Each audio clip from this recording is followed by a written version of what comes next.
बिस्मिल्लाहिर्रहमानिर्रहीम।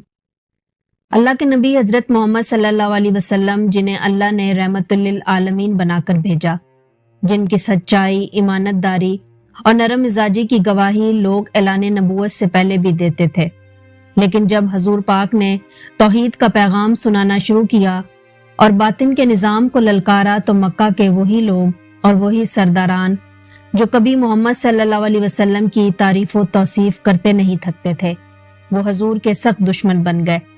उन्होंने आप सल्लल्लाहु अलैहि वसल्लम को तरह तरह की तकलीफें पहुंचाई, साजिशें की और इस्लाम को अपनी मक्कारी और अपनी चालबाजियों से नुकसान पहुंचाने की हर मुमकिन कोशिश की।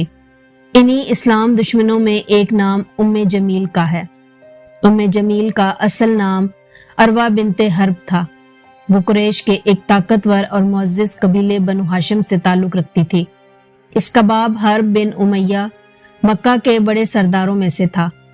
उम्मे जमील अबू सुफियान की बहन थी और उसकी आंखों में थोड़ा सा टेढ़ापन भी था, इसलिए लोग उसे औरा भी कहते थे। उम्मे जमील की शादी अबू लहब से हुई थी, जो रिश्ते में नबी करीम सल्लल्लाहु अलैहि वसल्लम का चचा था और मक्का के अमीर तरीन लोगों में से एक था। अबू लहब ने खूब दौलत कमाई थी और उसकी दौलत ने उम्मे जमील को बहुत फख्र और ऐशो आराम दिया था, और उम्मे जमील ने मक्का में अपने मकाम को बुलंद करने के लिए उस दौलत का खूब इस्तेमाल किया। लिहाजा दौलत, ताकत और नस्ब तीनों मामलों में उम्मे जमील बहुत ऊंचा मकाम रखती थी। उम्मे जमील जवानी में निहायत ही मुतकब्बिर थी। चूंकि वो एक रईस घराने की बेटी थी, इसलिए उसके अंदर दूसरों को हकीर समझने की फितरत थी और मिजाज में गरूर बचपन से ही झलकता था। चूंकि वो आला खानदान से ताल्लुक रखती थी, इसलिए उसे जबान, कबीले की रिवायत और आदाब की तरबियत दी गई। उम्मे जमील की एक खास पहचान उसकी तेज जबान भी थी, जिससे वो दूसरों की इज्जत उछालना और अफवाहें फैलाने में खूब माहिर थी। फिर एक दिन मक्का में एक ऐसा वाक़या पेश आया जिससे सब कुछ बदलने वाला था, यानी इस्लाम का आगाज। हजरत मोहम्मद सल्लल्लाहु अलैहि वसल्लम ने ऐलान किया कि वो अल्लाह के पैगंबर हैं और उन पर जो दीन और शरीयत नाजिल हुई है, सिर्फ उसी में ही हिदायत है। उम्मे जमील ने जब ये खबर सुनी तो वो बुखला उठी। वो मोहम्मद सल्लल्लाहु अलैहि वसल्लम के हस्ब व नस्ब को बहुत अच्छे से जानती थी। हजूर पाक सल्लल्लाहु अलैहि वसल्लम बनु हाशिम से थे, जो बनु उमैया से भी ज्यादा मुअज़्ज़िज़ और इज्जतदार खानदान था। लेकिन उम्मे जमील के लिए मसला ये था कि अगर मोहम्मद सल्लल्लाहु अलैहि वसल्लम के लाए हुए दीन पर लोग चलने लगे तो अरब की हुक्मरानी बदल जाएगी और कुरैश के बड़े बड़े सरदार और उनके कबीले इस्लाम और मोहम्मद सल्लल्लाहु अलैहि वसल्लम के आगे घुटने टेक देंगे, जिससे उम्मे जमील और उसके खानदान की इज्जत और गरूर मलिया मेट हो जाएगी। लिहाजा उसने हजरत मोहम्मद सल्लल्लाहु अलैहि वसल्लम को अपने मर्तबे के लिए एक खतरा समझा। ये उसके लिए सच्चाई और हक का मसला नहीं था, बल्कि अपना असर व रसूख बरकरार रखने का मसला था। लिहाजा जब हजूर पाक ने दावत तबलीग का काम शुरू किया तो उम्मे जमील एक बावले कुत्ते की तरह हजूर के पीछे लग गई और आप सल्लल्लाहु अलैहि वसल्लम को तरह तरह से अजियतें और तकलीफ पहुंचाने लगी। ये औरत रात की तारीखी में नबी करीम सल्लल्लाहु अलैहि वसल्लम के रास्ते में कांटे बिछाती। उसका मकसद ये था कि जब हजूर पाक फजर के वक्त मस्जिद हरम की जानिब जाएं तो उनके पांव जख्मी हो जाएं। हजूर पाक ने लोगों को अल्लाह की वहदानियत का पैगाम देना शुरू किया तो उम्मे जमील मक्का की गलियों में फिरने लगी। जहां कहीं भी उसे हजूर की दावत की आवाज पहुंचती, वहां ये औरत फौरन जाकर लोगों के दिलों में जहर घोलने लगती। वो हजूर पर जादूगर और पागल होने का इल्जाम लगाती और कुरैश के लोगों को भड़काती कि मोहम्मद सल्लल्लाहु अलैहि वसल्लम कबीलों को तोड़ने का काम कर रहे हैं। वो महफिलों में बैठकर हजूर के खिलाफ जहर उगला करती और औरतों में बैठकर आपकी किरदार कशी करती।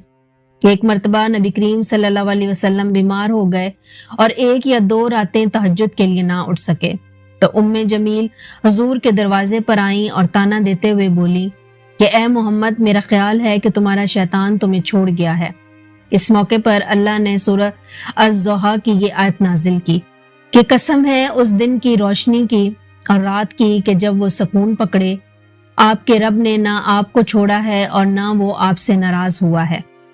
उम्मे जमील और उसका शौहर अबू लहब की बोझ, कीना और इस्लाम दुश्मनी जब हद से तजावुज कर गई तो अल्लाह ने अपनी किताब में ये आयत नाजिल की کہ ابو لہب کے ہاتھ تباہ ہو جائیں، اور وہ تباہ ہو چکا ہے۔ نہ اس کا مال اسے فائدہ دے گا، نہ وہ جو کچھ کماتا ہے۔ وہ بھڑکتی آگ میں جلے گا، اور اس کی بیوی جو لکڑی کا بوجھ اٹھانے والی ہے، اس کی گردن پر ریشے کا ایک رسا ہوگا۔ جب جمیل نے اس وحی کو سنا تو غصے سے پاگل ہو گئی۔ وہ اس قدر تلملا اٹھی گویا کسی نے اس کے سینے پر پہاڑ رکھ دیا ہو۔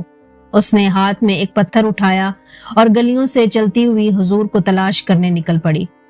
راستے میں وہ چیخ چیخ کر کہتی جاتی کہ ہم نے اس شخص کا انکار کر دیا ہے جس کی مذمت کی گئی ہے۔ ہم محمد صلی اللہ علیہ وسلم کے دین سے نفرت کرتے ہیں۔ اس وقت حضور اپنے گھر میں تشریف فرما تھے اور حضرت ابو بکر آپ کے ساتھ تھے۔ جب حضرت ابو بکر نے جمیل کو آتے دیکھا تو فوراً عرض کیا کہ یا رسول اللہ، یہ بد زبان عورت آ رہی ہے، مجھے ڈر ہے کہ کہیں آپ پر ہاتھ نہ اٹھا دے۔ حضور نے نہایت اطمینان سے فرمایا کہ فکر نہ کرو، وہ مجھے دیکھ نہ سکے گی۔ اور پھر حضور نے قرآن مجید کی تلاوت شروع کر دی۔ جمیل قریب آئیں لیکن وہ حضور کو دیکھ نہ پائیں، کیونکہ اللہ نے اس کتاب میں فرمایا ہے کہ جب نبی قرآن پڑھتے ہیں تو ہم ان کے اور منکرین کے درمیان ایک پردہ ڈال دیتے ہیں، اور یہاں پر بالکل یہی ہوا۔ جمیل نے حضرت ابو بکر سے سوال کیا کہ تمہارا ساتھی کہاں ہے؟ اس نے میری توہین کی ہے۔ اس پر حضرت ابو بکر نے کہا، میرے ساتھی نے تمہارا مذاق نہیں بنایا ہے۔ اور یہ بات بالکل صحیح تھی، کیونکہ جمیل اور ابو لہب کے ہجوم خود اللہ نے قرآن مجید میں بیان کیا تھا۔ جمیل کی سب سے بڑی حریص حضرت خدیجہ تھی، جو پیغمبر اسلام کی بیوی تھی۔ جمیل ان سے شدید حسد کرتی تھی، کیونکہ وہ مکہ کے سب سے عزت دار عورت تھی اور پیغمبر کی مضبوط ترین حامی تھی۔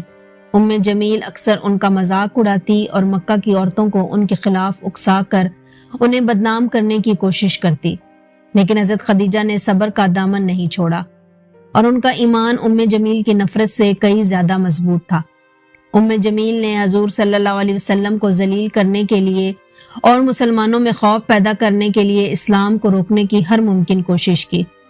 اس کی زہر آلود باتیں مکہ کی گلیوں اور گھروں کے صحنوں اور خانہ کعبہ میں گونجتی تھی۔ وہ صرف ایک دشمن نہیں تھی بلکہ خوف کی علامت بن چکی تھی۔ جمیل اور ابو لہب نے ہر آخری کوشش کر کے اسلام کو روکنا چاہا، لیکن اللہ کی طاقت تو حق سب پر بھاری تھا۔ جمیل اور ابو لہب نے مسلمانوں پر بہت ظلم کیے، لیکن ان کی نفرت اور ظلم کے باوجود اسلام کا پھیلاؤ روکنا ناممکن تھا۔ تاریخ میں درج ہے کہ جمیل اور اس کا شوہر عبرت کی موت مرے۔ کہتے ہیں کہ جمیل ایندھن کے گٹے کی لکڑیاں جب اٹھا کر اپنے گھر لا رہی تھی تو اس کی رسی اس کے گلے میں پھنس گئی اور اس کا سانس رک گیا۔ اس طرح اس کا دم نکل گیا۔ ابو لہب کا انجام بھی نہایت ہی عبرتناک تھا۔ جنگ بدر کے کچھ دن بعد ابو لہب پر ایک عجیب بیماری حملہ آور ہوئی، جس میں اس کے پورے جسم پر پھوڑے نکل آئے۔ ابو لہب کا پورا جسم گلنے لگا، پیپ بہنے لگی اور اس کا پورا خاندان اس سے دور ہونے لگا، یہاں تک کہ 3 دن تک اس کی لاش گھر میں ہی پڑی رہی اور کسی نے دفن کرنے کی ہمت تک نہیں کی، کیونکہ بیماری کے خوف سے سب بھاگ گئے۔ آخرکار قریش کے کچھ غلاموں کو پیسے دے کر ابو لہب کی لاش کو لکڑیوں سے گھسیٹا گیا اور مکہ سے باہر لے جا کر ایک گڈھے میں پھینک دیا گیا۔ جمیل اور اس کے شوہر کا وہی انجام ہوا جو اللہ نے ارشاد فرمایا تھا، یعنی ان کی گردن میں موج کی رسیاں ڈال کر اسی جہنم میں پھینکا گیا۔ جو عورت اپنے قیمتی ہار پر فخر کیا کرتی تھی کہ وہ اس قیمتی ہار کو بیچ کر محمد صلی اللہ علیہ وسلم کی مخالفت میں لگا دے گی، اللہ نے اس کی اسی گردن میں توق ڈال دیا جس سے شیطان بھی پناہ مانگتا ہو۔